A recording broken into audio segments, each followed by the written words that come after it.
রাজনৈতিক পট পরিবর্তনের পরও দৌরাত্ম্য কমেনি রাষ্ট্রায়ত্ত ব্যাংকের সিবিএ নেতাদের। কেউ কেউ পাল্টেছেন ভুল, অযৌক্তিক দাবি আদায়ে বেপরোয়া তারা, যা আর্থিক খাতের সুশৃঙ্খল পরিবেশ নিশ্চিতের বড় অন্তরায়। যদিও এসব প্রতিষ্ঠানের শীর্ষ নির্বাহীরা বলছেন বিশৃঙ্খলা রোধে নেওয়া হবে সর্বোচ্চ ব্যবস্থা। আরও জানাচ্ছেন মাসুম মিয়া।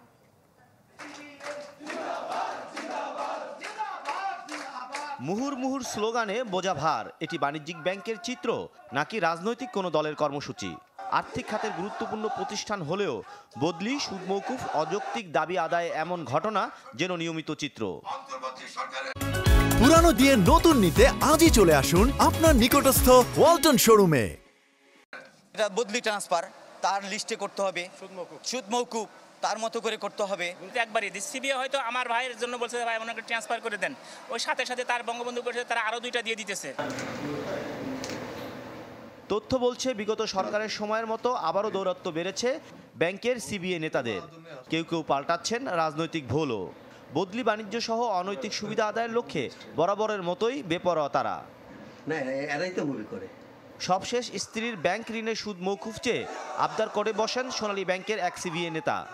দাবি আদায়ে সংশ্লিষ্ট ব্যাংক কর্মকর্তাকে হত্যার হুমকিও দেন তিনি। আত্মপক্ষ সমর্থনে মারধরের হুমকির কথা স্বীকার করলেও অস্বীকার করেন হত্যার হুমকির বিষয়টি। স্যার, আপনি একটু প্লিজ উপরে বলে দেন, একটু কাইন্ডলি তাড়াতাড়ি ফাইলটা করার, এটা তো ইন্টারেস্ট হচ্ছে স্যার। উনি আমাকে হঠাৎ করে একটা হুমকি দিল, আপনি এই ধরনের প্রেশার দিলে। আমি স্যার প্রেশার কি স্যার, 1 মাস আগে দরখাস্ত দিলাম, এটা কি অযৌক্তিক প্রেশার?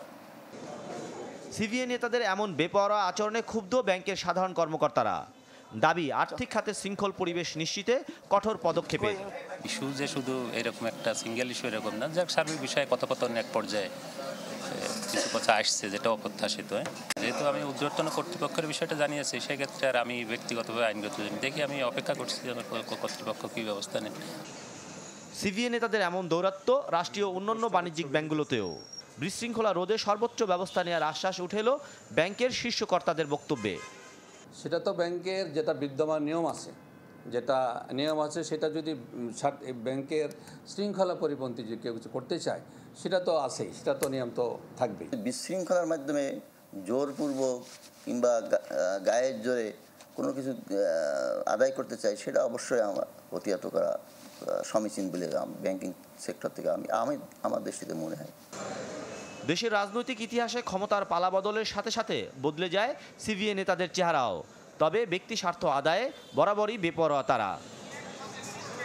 মাসুম মিয়া, চ্যানেল 24, ঢাকা।